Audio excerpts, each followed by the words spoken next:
Okay na? So welcome to Sir Win's Accounting Lectures, accounting discussion online na classroom approach. Hindi review, kundi first view. Kaya asahan na merong konting jokes, kwento, at kung ano-ano pang segue na nangyayari sa isang normal na klase.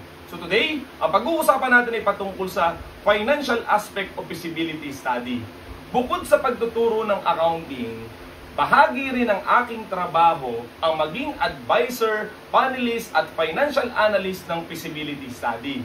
Hindi ako ang nagtuturo ng research. Kaya, bawat grupo, paulit-ulit kong ipinapaliwanag paano gawin itong financial aspect ng feasibility study na nga ay nakakapagod yung ulit-ulitin. Kaya tuloy, ginawan ko na rin ng video lecture. Ngayon, ang pag-uusapan natin ay ang kanyang overview ng feasibility study. Kung paano gawin ang financial aspect sa mga susunod na video lecture yun. Iisa-isahin natin bawat schedule, different type of business with examples pa. Okay? Magsimula na tayo sa overview. Sasagutin nga lang pala natin dito yung 5W and 1H ng feasibility study na naituro na rin sa inyo ng inyong research teacher. Atin lang kung bibigyan ulit ng pahapyaw o dadaanan natin kaunti. Okay? Dito muna tayo sa what. Ang sabi dito, a feasibility study is an assessment of the practicality of a proposed plan or method. Meaning, inaalam natin kung talaga bang dapat ituloy ang isang plano, pamamaraan o negosyo, kung practical ba siyang gawin. In short, sinasagot natin kung siya nga ba ay feasible. Isa pa, hindi pala ibig sabihin na dapat yung maging sagot mo palaging profit or feasible. Kasi kung alam mo na sa simula yung magiging sagot, huwag mo nang pag-aralan. Ulitan, maraming mga estudyante yung natatakot. Sir, paano kung ang financial study namin lumabas losses? Paano kung hindi pala siya feasible? Hindi kami makagraduate or redifference kami? Wala pong ganon. Tinawag siya na feasibility study kasi gusto mo ngang sagutin kung feasible or hindi yung isang proposed plan or method. Sana maliwanag po yun at mawala sa takot natin yun. Kasi paulit-ulit ko yung naririnig. Pinipilit na maging profit ay hindi naman talaga. Kaya nga again, ang pangalan ng ating ginagawa ay feasibility study. Sinasagot natin to kung feasible siya or hindi. Ngayon, ano-ano ba yung mga chapters na bahagi nitong study na to? Sa school na pinagtuturuan ko, merong 8. Maaaring dun sa ibang nanonood na hindi ko naman estudyante, ay iba yung format. Maaaring mas marami o mas kukunti yung chapters nila. Pero wala namang standard na format yan eh. Kaya tuloy, ang ating pong pag-uusapan ngayon ay kung anong meron dun sa aming paaralan. I-adjust nyo na lang dun sa inyo. Okay? So the chapter 1 is introduction. It's just tell us bakit ba yun yung naisip mong negosyo. Ano yung mga literature? Anong meron dun sa industry na pinapasok nyo dun sa gagawin mo ng study? Kaya nga nag-i-introduce tayo at ilan pang mga bagay.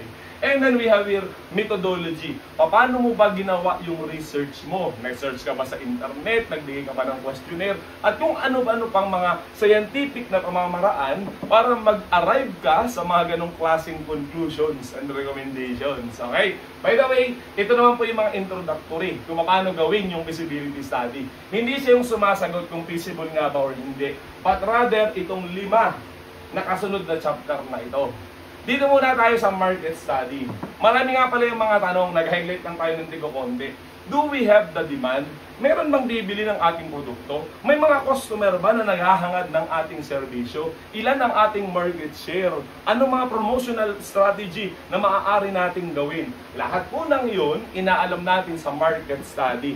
Importante ito, sapagkat ito yung puso ng feasibility study. Dito natin nalalaman pagdating sa financial aspect, ilan ba yung sales natin, yung revenue ng business. Tuloy pa tayo. Chapter 4 is technical study. Do we have the technology?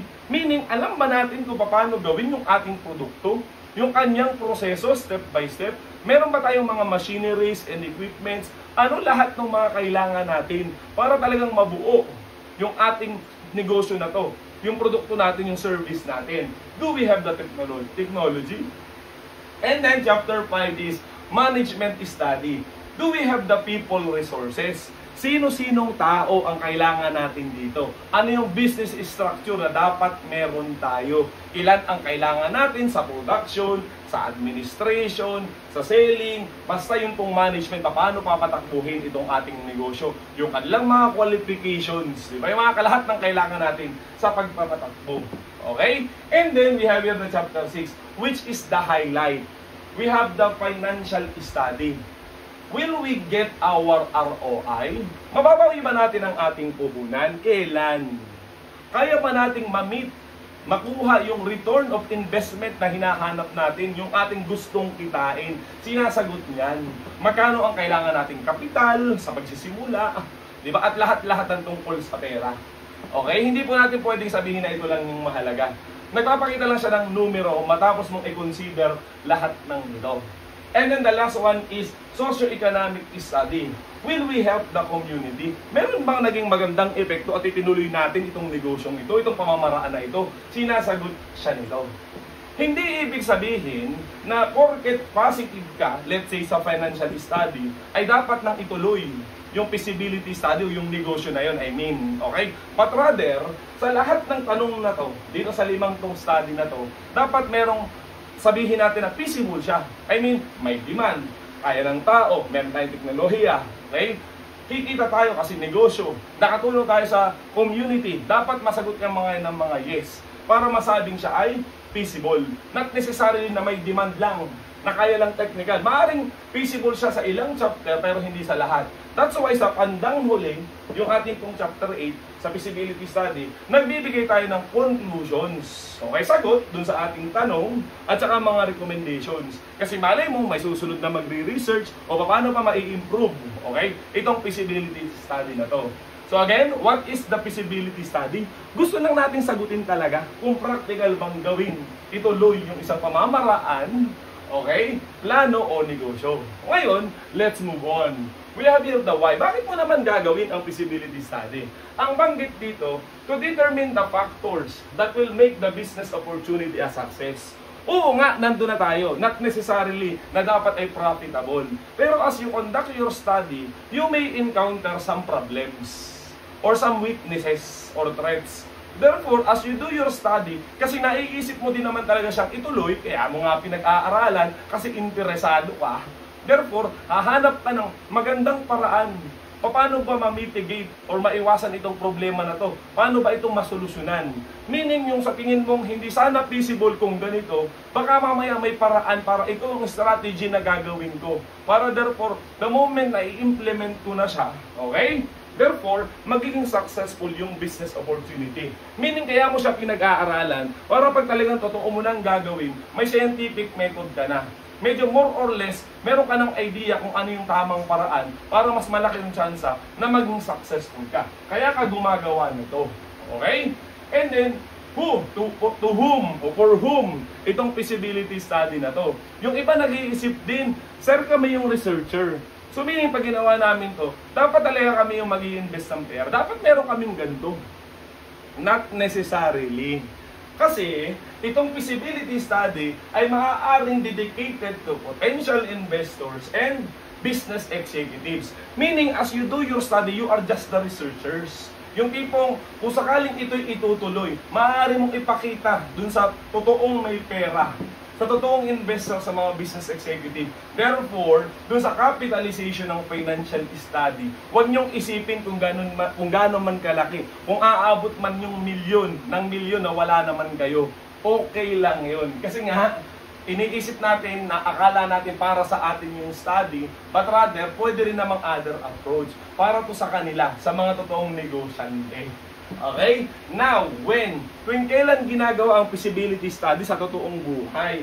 Ang sabi dito, before the business operation, kasi natural, para nga maiwasan o ma-minimize yung pagiging hindi successful kapag ginawa mo na. Therefore, sa simula pa lang pag-aralan mo na. Bago ka magsimula, bago mo ituloy, aralin mo muna kung anong meron. And also, after business case. Ito rin yun, di ba? Kaya minsan sa feasibility study, pinapa-aprobahan muna sa mga advisor yung title kung siya ba ay pwedeng pag-aralan or hindi. Kasi kung sakaling obvious naman na hindi siya feasible, Therefore, okay, hindi na dapat pag-aralan pa. Kasi obvious yung sagot. Kaya nga sabi, after a business case. Moreover, kung sa tingin din naman na hindi na dapat pag-aralan, kasi proven na magiging successful. Kasi kita na, halimbawa, naisipan mong magtayo ng isang laundry shop, ay alam mo kada kanto, may laundry shop na at successful sila. Tapos dadagdag ka pa. Okay, aalamin mo kung may technology ba nun. Ay matagal nang meron, bakit mo pa pag-aaralan? Kaya nga may after the business case. Moreover, halimbawa yung kanyang capitalization hindi naman ganun kalaki, but rather small time lang. Baka naman pwedeng business case na lang din. At wag nang gumawa ng feasibility study. Kasi when you conduct this study, marami kang iniisip.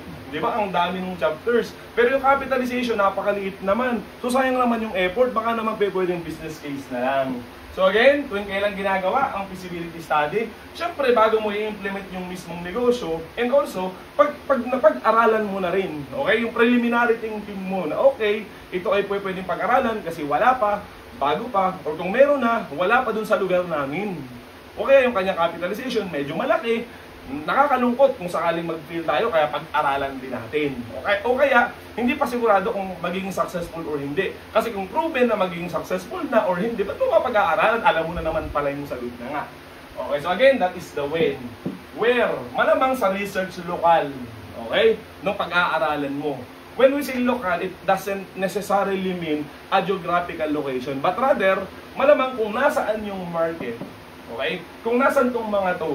Okay? Doon ka mag-conduct na iyong feasibility study. Okay? Yan po yung ating mga W, yung 5W. Ginawa na lang po natin na ganon yung presentation natin. And then, this is the next question. Yung iba dito interesado. How to do, or the steps to do, the feasibility study. We have here conduct preliminary analysis. Ito na nga yung nag-iisip tayo, ano yung magandang negosyo?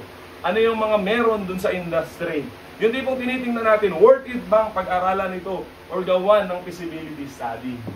Ayan. And then after that, we will now conduct market survey. By the way, kaya nga pala may mga title defense o pre-oral defense sa college.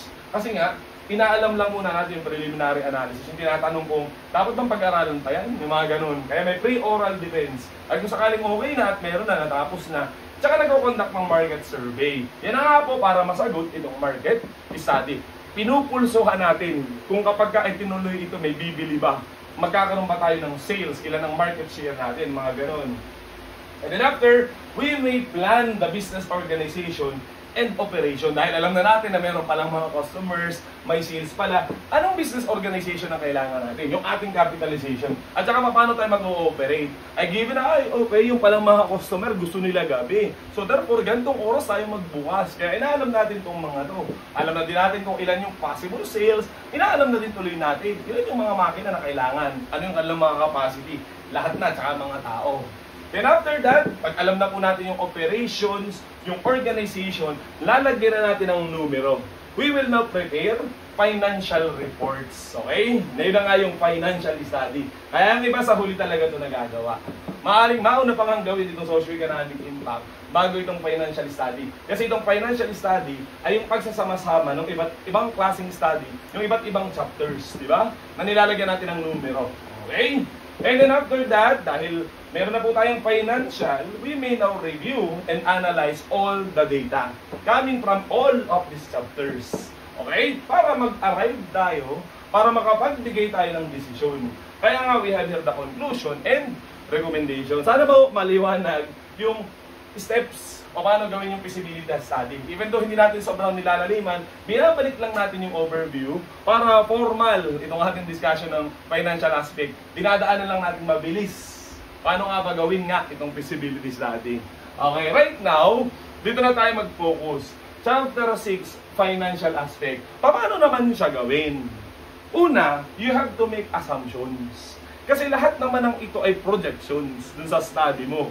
Mag-a-assume tayo ilang percent yung magiging increase ng ating sales, ng ating cost. Ilan ang possible yung quantity ng ating customers or orders. We will make assumptions in both revenue, expense, asset, liabilities, and even equity. Kasi lahat naman nga ng ito ay projections. At lahat ng lalabas na numero ay nakabase lang dun sa ating assumptions.